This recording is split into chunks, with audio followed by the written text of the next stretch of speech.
Saludamos a Mauricio Jaramillo, quien es profesor de la Universidad del Rosario, máster en Ciencia Política y ex asesor de la UNISUR, quien nos acompaña en este momento como analista político para analizar un poco más esta inscripción de la lista al Senado de Fuerza Ciudadana.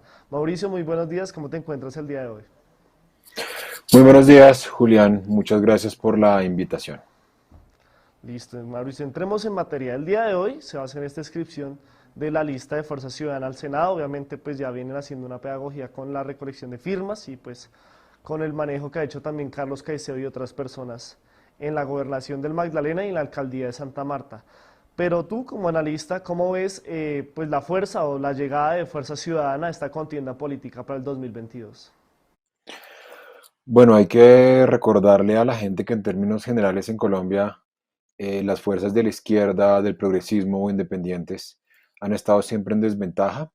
Vale la pena mencionar lo que pasó en la década de los 80 con el experimento de la izquierda, la Unión Patriótica que fue aniquilada. Ayer tuvimos, creo yo, la buena noticia de que le devuelven la personería jurídica al Partido Comunista Colombiano. Entonces lo que vemos es una reacomodación de fuerzas independientes, de izquierda, de centro, comunistas, socialistas, progresistas, que estuvieron durante mucho tiempo vetadas del panorama político y que me parece que ahora, con este ánimo que existe de reconciliación, especialmente por lo que se vivió en el gobierno pasado, pues tienen una oportunidad de llegar al Congreso y, por qué no, a la vicepresidencia y presidencia de Colombia.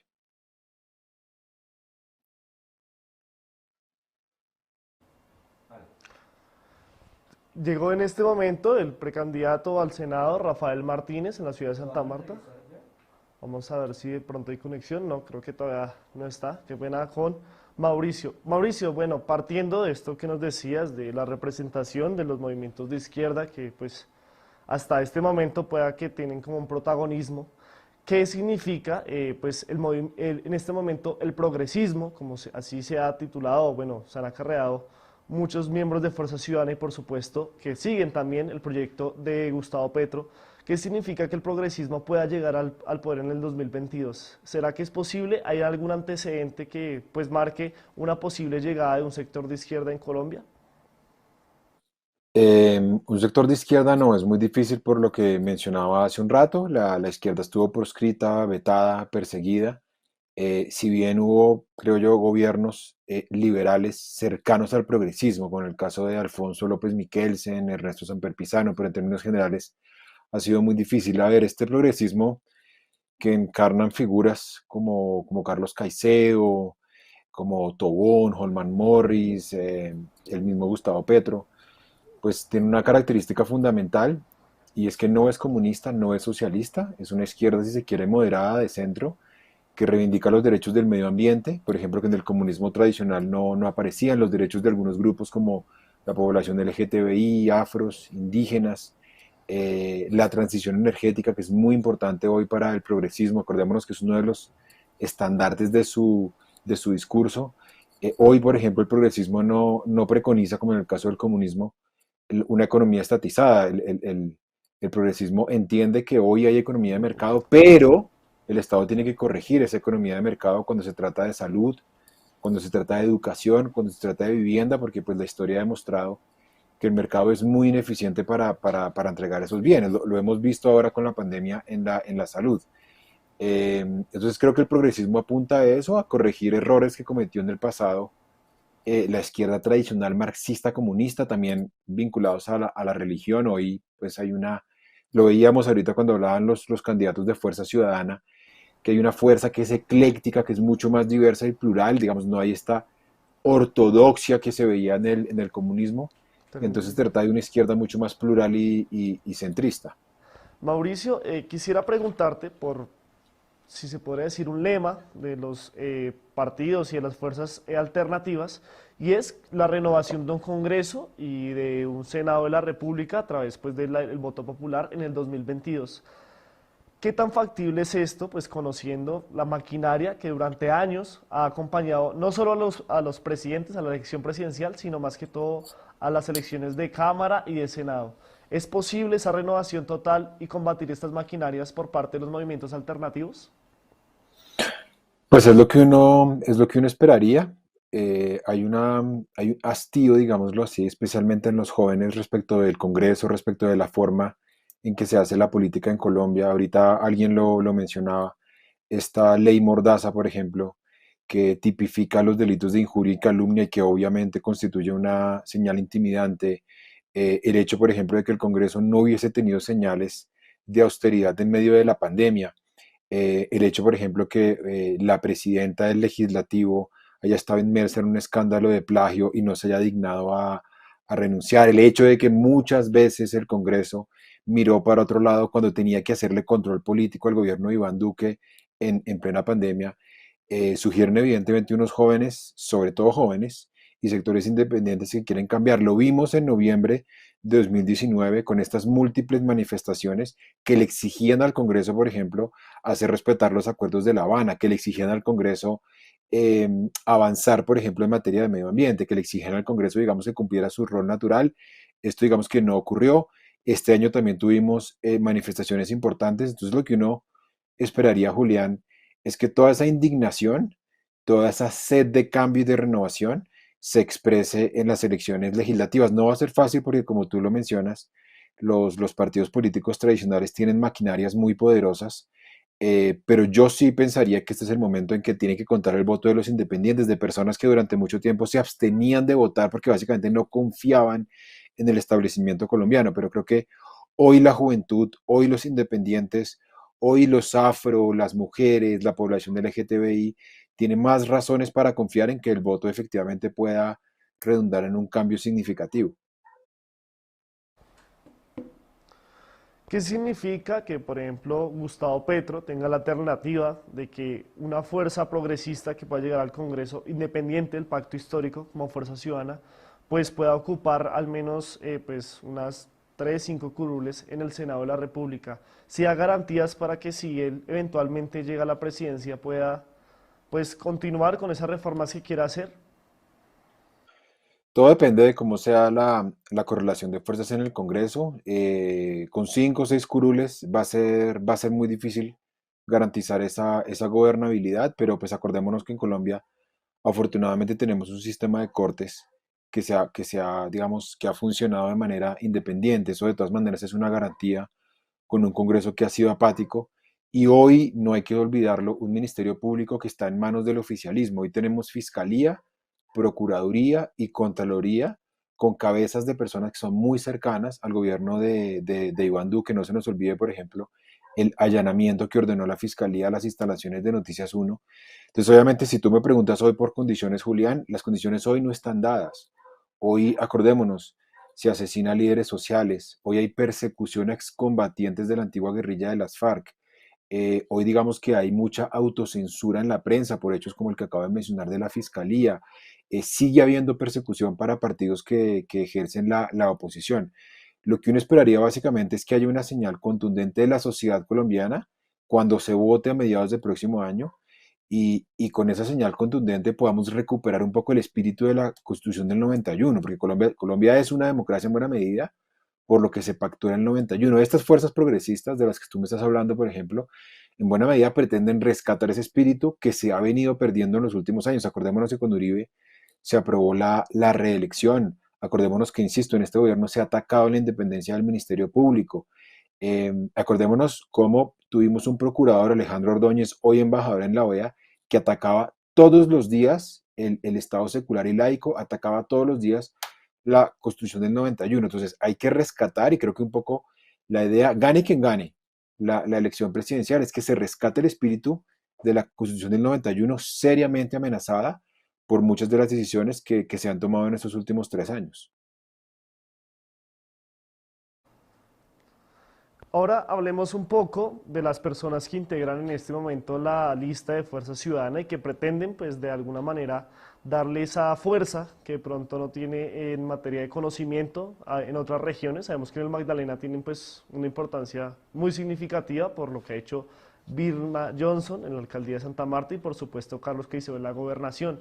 Pero la pregunta es, una lista donde hay miembros del periodismo como Holman Morris, como hay miembros de la academia como Gilberto Tobón, que hay exfuncionarios públicos como el caso de Rafael Martínez y un puñado de personas que quieren llegar como nuevos liderazgos al Congreso, inclusive entre ellos algunos de estos influencers. Eh, ¿Cuál es la representación que tendrá pues la gente de estas personas? ¿Será que esta llegada de estos candidatos, por ejemplo los tres primeros que te mostré, pueden darle la fuerza suficiente a la lista de Fuerza Ciudadana para llegar a ocupar unas curules en el Senado?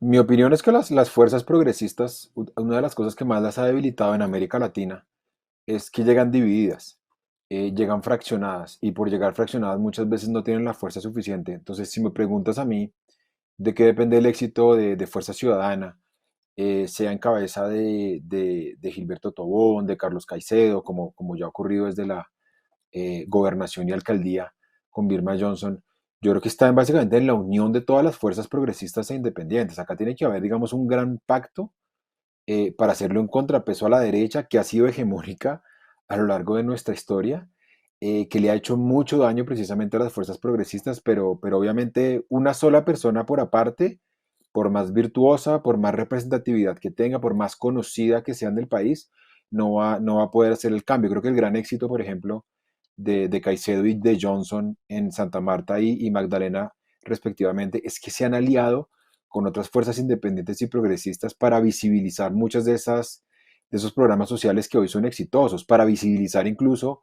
muchas amenazas, interrupciones, persecución que ha habido precisamente contra ellos. Por ejemplo, hay que recordar que Carlos Caicedo no lo dejaron viajar a la cumbre del Grupo de Puebla de Fuerzas Progresistas la semana pasada. Eso fue una clara señal de intimidación que habla de un gobierno que trata de interrumpir la difusión del progresismo, que trata de interrumpir además un proceso que está ocurriendo en toda América Latina. Entonces, lo que uno ve concretamente ahí es que el principal factor del que depende que este progresismo sea trascendente, tanto en los gobiernos regionales como en el legislativo y en el gobierno nacional, es precisamente que sea capaz de unir todas esas fuerzas que han estado desarticuladas en el último tiempo, pero que convergen en esta idea de que es urgente rescatar la intervención del Estado en la economía, que es urgente rescatar los derechos de grupo, que es urgente rescatar la división de poderes y obviamente, como decía hace un rato, es urgente rescatar algunas de las conquistas que se lograron en la Constitución del 91, pero que se han venido extraviando en el último tiempo. Estamos en directo con Mauricio Jaramillo, quien es profesor de la Universidad del Rosario y máster en Ciencias Políticas, ex asesor de UNISUR, quien nos está ayudando con este análisis sobre la inscripción de la lista al Senado de Fuerza Ciudadana. Vamos en este momento de nuevo a la ciudad de Santa Marta con nuestro compañero Iván Cruz, que nos tiene más información y ya volvemos con este análisis. Ah, no, parece que hubo un problema de conexión. Mauricio, quiero hablar quiero hablar de dos escenarios que me parecen muy interesantes para el análisis. El primero, hemos visto no solo en la lista de Fuerza Ciudadana, sino en otros movimientos también alternativos, la llegada de estos llamados influencers. Eh, yo sé que es un fenómeno nuevo, no sé si los estudios ya han mirado un poco cómo es esta variable, pero ser un influencer y tener altos seguidores garantiza un puesto en el Senado, garantiza pues que voten por uno. Y el segundo es, por ejemplo, en Chile, que también pasó una explosión de la población civil, como pues el paro nacional aquí en Colombia, está en unas elecciones donde va inclinándose hacia la derecha. Esto pues lo deja uno consternado, como bueno, la gente salió pero votó por el continuismo. ¿Que puede suceder lo mismo en Colombia?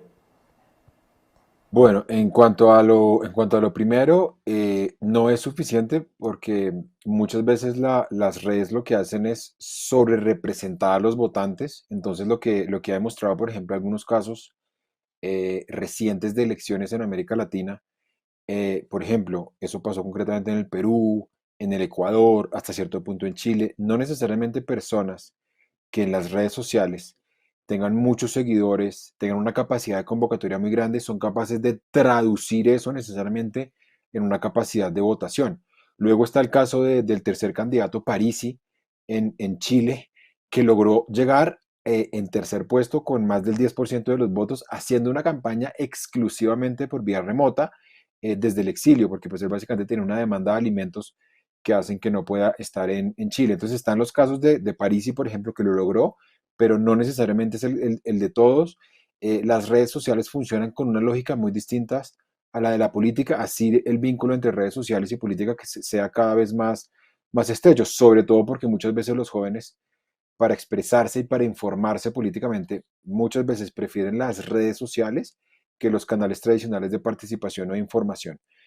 En cuanto al caso chileno, si puede pasar en Colombia, claro que puede pasar en Colombia. Lo que hubo en Chile fue una suerte de revolución y una contrarrevolución. La revolución, pues básicamente derivó en esta Asamblea Nacional Constituyente que está ejerciendo, que en este momento está en el proceso de redactar una nueva carta democrática para Chile.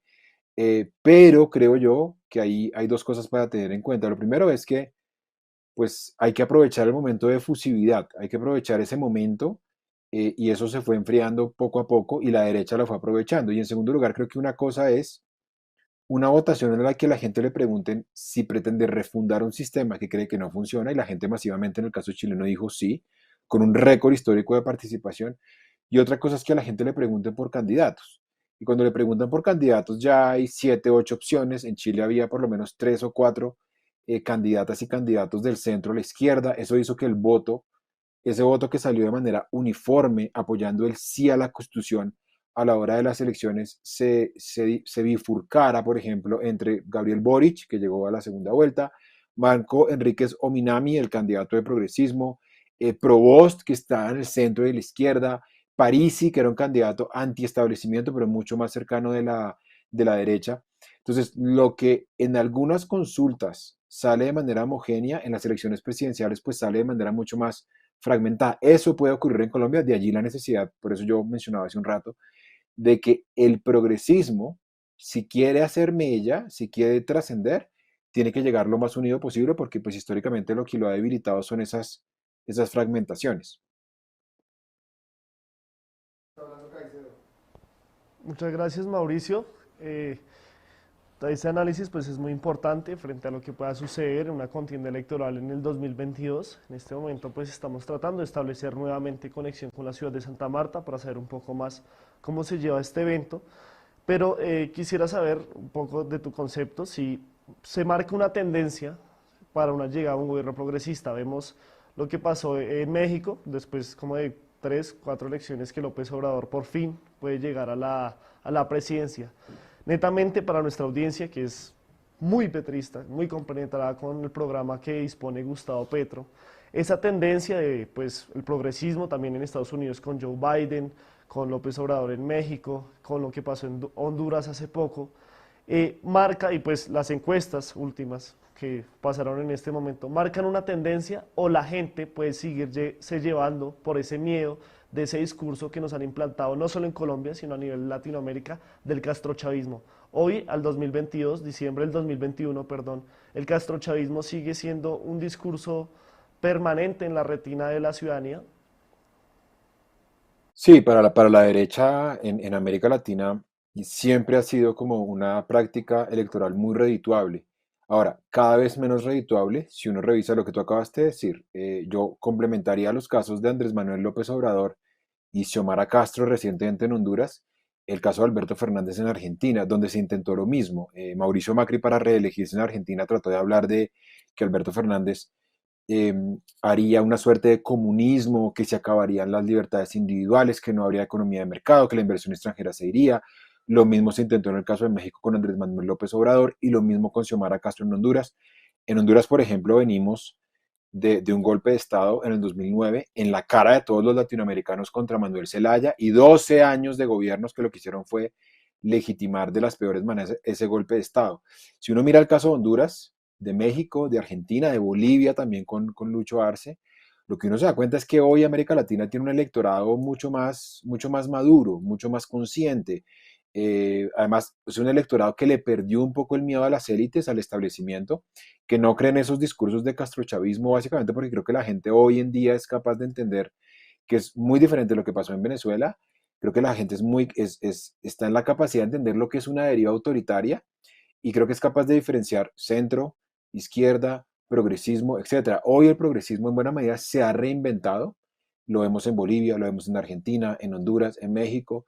Es un progresismo, por ejemplo, en esos 4 países donde se han mantenido las libertades, en esos países hay economía de mercado, en esos países hay inversión extranjera, esos países están conectados con el mundo. La única diferencia, digamos, es que tienen gobiernos de izquierda, por ende la participación del Estado en el mercado es mucho mayor, la inversión social es mucho mayor.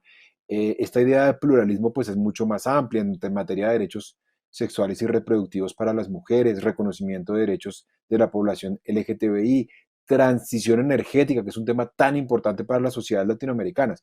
Ahí vemos un acento muy fuerte y vemos básicamente es que ese discurso del castrochavismo se va erosionando. Ahora, en Colombia sigue siendo fuerte, hay que decirlo, ¿no?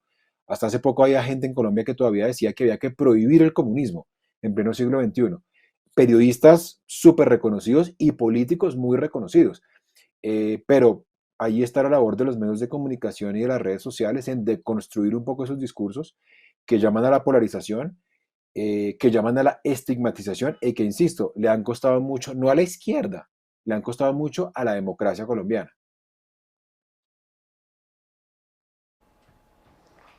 Bueno, estamos en análisis con Mauricio Jaramillo, quien es profesor de la Universidad del Rosario y máster en Ciencias Políticas y ex asesor de UNISUR sobre pues, esta presentación de la lista al Senado por Fuerza Ciudadana que inició con un recorrido del Coliseo Menor, desde el Coliseo Menor del Buen Vivir en la carrera 18 en la ciudad de Santa Marta y pretende llegar a la Registraduría Nacional aportando más de 1 millón de firmas que llegarían desde la Cámara de Representantes y desde el Senado de Fuerza Ciudadana.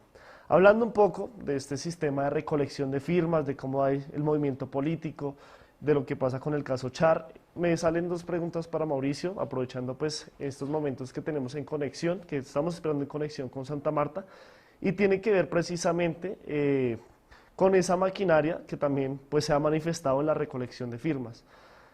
Fuerza Ciudadana desde hace aproximadamente un mes vienen recogiendo firmas y entre Senado y Cámara recogieron 1.800.000 firmas pues, para que aprueben su proyecto político para el 2022. En una región parecida, obviamente guardando las diferencias constantes, en Barranquilla, los Char, o bueno, Char reunió 1 millón de firmas en menos de 2 semanas, una semana. ¿Cómo se puede ver, sobre todo en estas regiones marcadas por la maquinaria, esta tendencia de que los nuevos liderazgos progresistas puedan llegar? Hemos visto que en el 2018, pues Gustavo Petro ganó muchas de estas regiones que casi siempre eran lideradas pues, por la maquinaria tradicional, como partidos como Cambio Radical o los mismos Char. Pero pues esta tendencia que hizo el señor Char, ¿puede marcar la tendencia en estas regiones o podemos esperar que esta recolección de firmas, que pues algunos acusan de ser gestionada por, bueno, si no me firma lo he hecho, pues por toda la población obrera que tiene pues Char a su mando, que tiene pues integrada en sus diferentes empresas, puede marcar la tendencia en esas regiones que no son tan centrales? Es una pelea muy dispar porque estamos hablando de un conglomerado que tiene equipo de fútbol a bordo, grandes superficies, inversiones, en fin, digamos que es una pelea entre David y Goliat. Entonces hay que decirlo que es muy difícil contrarrestarlo, pero tú mismo lo mencionabas, Julián. La izquierda o el progresismo y las fuerzas, digamos, independientes tienen como dos activos en su haber. El primero es que ya demostraron que pueden gobernar.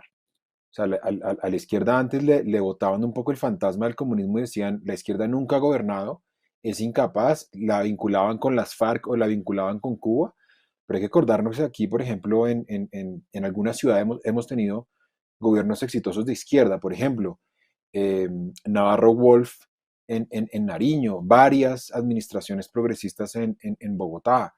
Eh, Tenemos el caso de Johnson, Santa Marta, Caicedo en Magdalena. Entonces creo que la gente le ha venido perdiendo el miedo a la izquierda y la gente se ha venido dando cuenta de cuáles son las sensibilidades de la izquierda a la hora de gobernar, porque en eso está la diferencia. La diferencia está, la derecha no es que sea mala, la derecha no hay que proscribirla, no hay que vetarla, digamos. Los progresistas nunca hablan de censura. Lo que hay que decir de la derecha es que cree en la competencia, cree que hay que reducir el mercado y hay que dejar en manos del mercado todo. La salud, la educación, la vivienda, la canasta básica. mientras que el progresismo lo que quiere básicamente es una sociedad en términos, por ejemplo, tributarios mucho más justa, una sociedad en términos de derechos menos vinculados a la religión, porque eso ha sido muy costoso, y muchos van vinculados a la tradición liberal. Entonces, si la izquierda es capaz de hacer eso, yo creo que la derecha puede tener maquinarias, la derecha puede tener conglomerados económicos, equipos de fútbol, grandes superficies, pero me parece que la voluntad del pueblo es imposible de atajar, es imposible de canalizar en ese sentido, y eso es un poco lo que uno esperaría para este 2022, porque los temas urgentes ya no dan espera, y menos aún con la pandemia. El tema de la transición energética, por ejemplo, Julián, no nos da más espera, no nos da más plazo. Entonces, en ese sentido, uno esperaría una ola arrolladora de gente que confíe en el progresismo. Yo simplemente recordaría que hay un manifiesto progresista que ojalá la gente revise, que se pactó ahorita en Puebla el año pasado, y ese es un manifiesto que habla de garantías, que habla de democracia, de economía de mercado, para que la gente le vaya perdiendo el miedo a la izquierda, al progresismo, al centro y a estas fuerzas independientes que ojalá comiencen a marcar la parada en Colombia. Mauricio, para nadie es un secreto que, pues, ante pues, las elecciones de Estados Unidos, donde hubo una alta influencia del centro democrático y pues de sus fichas claves en Estados Unidos, donde pues movieron la campaña de Donald Trump, pues es tan evidente que las relaciones entre el gobierno Duque y el gobierno Biden están tan cortadas que este el mismo Pacho Santos, embajador allí, pues no, ni siquiera fue invitado al acto conmemorativo de, pues, de instalación de Joe Biden en la presidencia de la República. ¿Cómo sería pues esa correlación con Estados Unidos, con México, donde también hemos visto que en estos 3 años de renovación de, perdón, de elección de López Obrador, hasta llegaron algunas personas de Fuerza Ciudadana, cómo podría ayudar a Colombia y por supuesto a la región, que viene marcada por esa tendencia progresista, a un mejor diálogo con Estados Unidos y una mejor colaboración, que siempre ha existido, pero que pues ahora pues pueda estar mejor? Bueno, lo primero que hay que decir, Julián, es que en estos 3 años el gobierno Duque acabó con la política exterior colombiana. Tú lo acabas de decir bien. Ningún gobierno, ni siquiera el de Uribe Vélez, había maltratado tanto a Ecuador, porque hay que acordarse que el fiscal trató de tener injerencia en esas elecciones en contra del candidato progresista Andrés Arauz. Cuba, donde expulsamos a un funcionario diplomático sin ninguna razón, le exigimos que incumpliera su rol de veedora, de facilitadora en los diálogos de paz con el ELN. Estados Unidos, donde el Centro Democrático como partido de gobierno intentó favorecer, promover la reelección de Donald Trump. Rusia, a quien acusamos sin tener ninguna prueba de espionaje. Irán, al que calificamos sin ningún fundamento de enemigo colombiano. Entonces digamos que hay que recomponerlo todo, hay que retomar de nuevo lo que dice nuestra Constitución. La Constitución del 91 es muy clara en el preámbulo, en el artículo 9, en el artículo 225. La prioridad de Colombia son las relaciones con América Latina, y eso no implica de ninguna manera tener malas relaciones con Estados Unidos. Nosotros hemos tenido gobiernos que han mantenido buenas relaciones con América Latina. Acordémonos, Colombia fue pionera de la creación de la Organización de Estados Americanos, fue pionera de la creación de la Comunidad Andina. Colombia participó de la creación de la Comunidad de Estados Latinoamericanos y Caribeños, del Grupo de Contadora, del Grupo de Río. Entonces tenemos una enorme trayectoria de buenas relaciones con América Latina que hay que retomar, porque básicamente lo que hemos hecho en estos 3 años es ensimismarnos, aislarnos, maltratar la relación con Estados Unidos, y obviamente es muy importante que Colombia retome los espacios de integración regional y que nos alejemos de una vez por todas de esta ecuación que nos ha vendido la derecha, y es que Colombia solo tiene buenas relaciones con aquellos gobiernos con los que exista sintonía ideológica. Eso es absurdo, eso en ninguna parte del mundo existe. Nosotros tenemos que tener buenas relaciones con gobiernos de derecha, de izquierda, de centros, conservadores, progresistas, de blanco, rojo, verde, como sea, porque la política exterior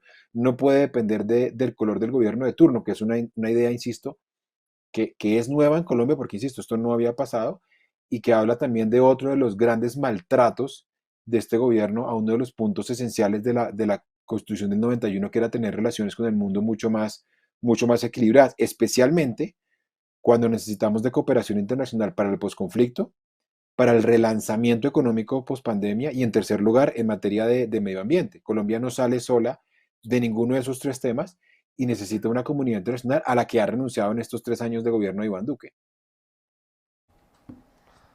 Claro que sí, Mauricio. En este momento vamos a hacer un pequeño respiro, pues para ti, para que puedas pues tomar algo. Vamos a ver una pequeña entrevista que le hicimos al señor Diego Rodríguez, que también es precandidato al Senado por Fuerza Ciudadana durante pues el anuncio de esta lista que se hizo hace unos meses en la ciudad de Bogotá y con el cual tuvimos la oportunidad de hablar para que ustedes lo conozcan un poco más y sepan un poco más de estos liderazgos que llegan a encabezar y pues a integrar la lista al Senado de Fuerza Ciudadana. En este momento estamos con Diego Rodríguez, a quien saludamos y le preguntamos sus impresiones sobre este evento que se realizó hoy, donde se lanzó la candidatura al Senado de Fuerza Ciudadana. Eh, en este momento estamos logrando recoger la mayor cantidad de liderazgos a nivel nacional, uniendo las voces, buscando un movimiento progresista de lista abierta con para generar una bancada amplia que le ayudará al próximo presidente de Colombia a gobernar este país. Cuéntenos, ¿qué le aportaría Diego Rodríguez a la visión de esta nueva lista al Senado por Fuerza Ciudadana? Dentro de los postulados o las motivaciones que me hicieron dar el paso hacia adelante en aspirar al Congreso de la República, hay varios temas fundamentales. El primero, el tema de la salud mental en Colombia. La salud mental es un tema que todos los gobiernos han dejado de lado y ninguno se ha comprometido con ese. Y básicamente necesitamos reformar el sistema de salud y cambiar la percepción que tiene la ciudadanía de la salud mental en Colombia. ¿Qué piensa de llegar a una lista donde hay representación de mujeres, representación de comunidades LGTBI, miembros de la academia, miembros del periodismo? ¿Qué piensa usted al llegar a una lista con estas particularidades? La diversidad de los saberes de quienes estamos integrando esta lista es el plus que le estamos dando desde cada uno de nuestras orillas, nuestro pequeño aporte, nuestro pequeño grano de arena. Al ser la lista abierta, estamos todos los 100 candidatos, porque esperamos que vamos a sacar las 100 candidaturas. Hoy en día somos 55 los que vinimos a hacer este lanzamiento en la rueda de prensa. Sacar 100 saberes, 100 conocimientos donde cada uno de nosotros competirá en igualdad de condiciones. La ventaja de la lista abierta y de los quienes la estamos integrando es lograr unir nuestras voces en una misma sintonía, una fuerza progresista que quiere ayudar a cambiar este país. Ya para finalizar, ¿cuál sería ese mensaje para sus futuros electores? Mi nombre es Diego Rodríguez Lizarralde, tengo 34 años y decidí actuar porque estoy cansado de las mismas cosas, al igual que ustedes. El inconformismo no se debe quedar en palabras, es hora de actuar. Bueno, muchísimas gracias y una felicidad y pues suerte en esta carrera que inicia el día de hoy. Muchas gracias.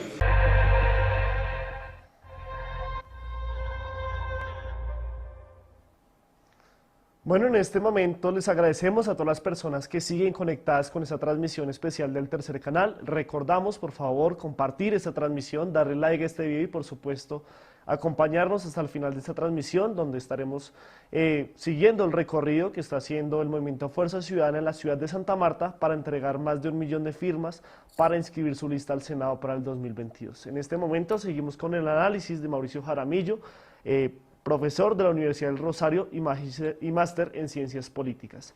Mauricio, antes de esta intervención de pues, el Diego Rodríguez, un precandidato al Senado de Fuerza Ciudadana, estamos hablando de la política exterior de Colombia y tú bien decías cómo se ha fragmentado en estos casi ya 4 años de Iván Duque en el poder.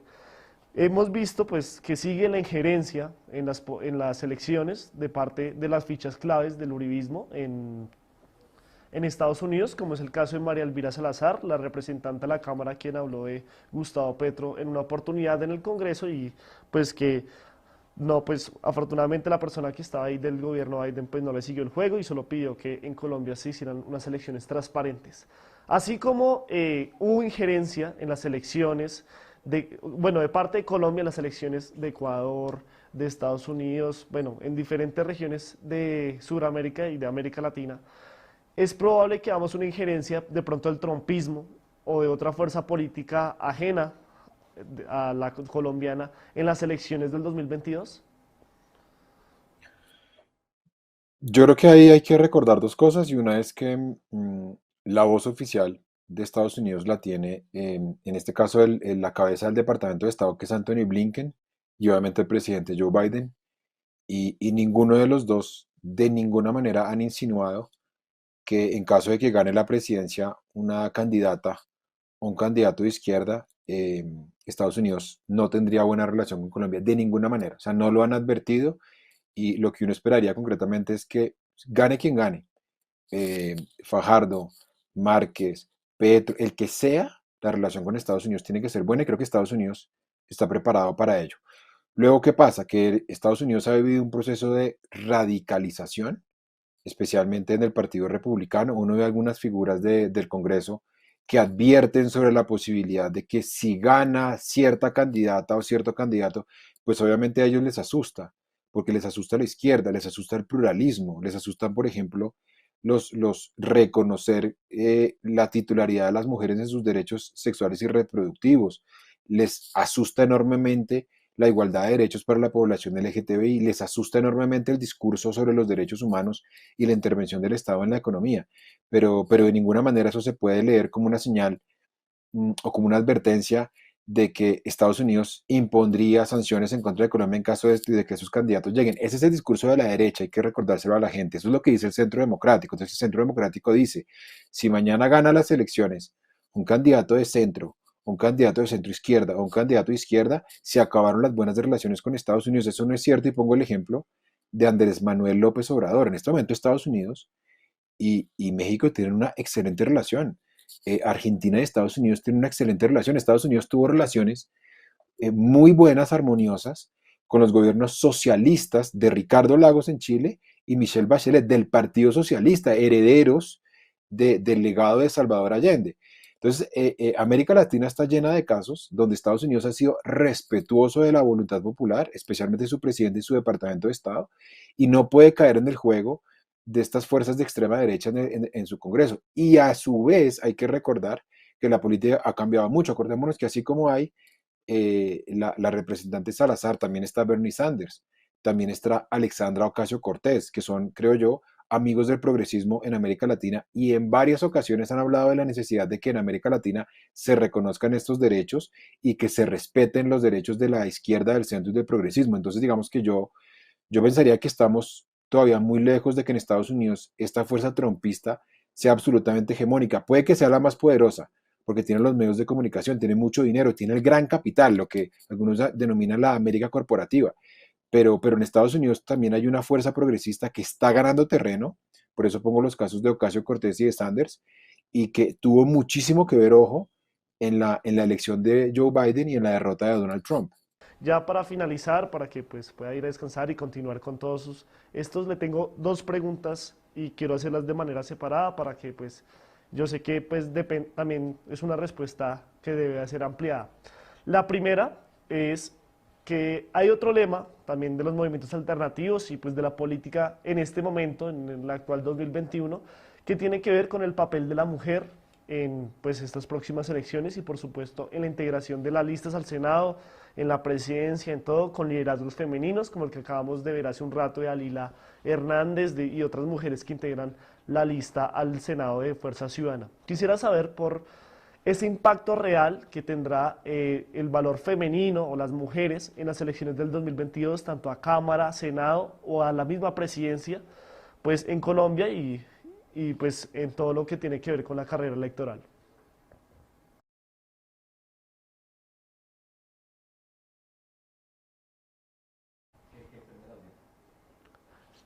Qué pena, Mauricio, creo que se te apagó tu micrófono. Ya, perdón. Tranquilo. No, lo primero que hay que señalar es en que en cuanto a las reivindicaciones de género y concretamente feministas, fueron protagonistas de primer nivel en todas las movilizaciones, tanto de noviembre de 2019 como de mayo, junio y julio de este año.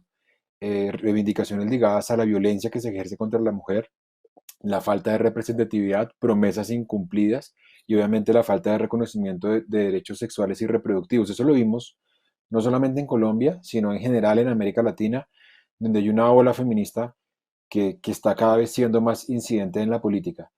Hay que básicamente decir que esto es una revolución paulatina que va a ir cambiando las cosas. Es difícil cambiar esas estructuras, creo yo, patriarcales de un día para otro, pero lo que uno ve básicamente en estas movilizaciones es mucho optimismo, unas listas, por ejemplo, en la que vemos muchas más mujeres, un protagonismo de las mujeres en los debates, y vemos una presión mayor por visibilizar un tema que hace algunos años estaba absolutamente invisibilizado, menospreciado y subestimado. Entonces, el papel de las mujeres es muy importante. Yo creo que hay una mayor sensibilidad frente a los temas feministas en el centro y en las diferentes corrientes de izquierda como el socialismo y el progresismo, porque en buena medida, por lo que yo decía al comienzo, el progresismo ha tratado de corregir algunos de los errores que cometió el comunismo histórico tradicional. Y dentro de esos errores están las reivindicaciones de género, LGTBI y mujeres.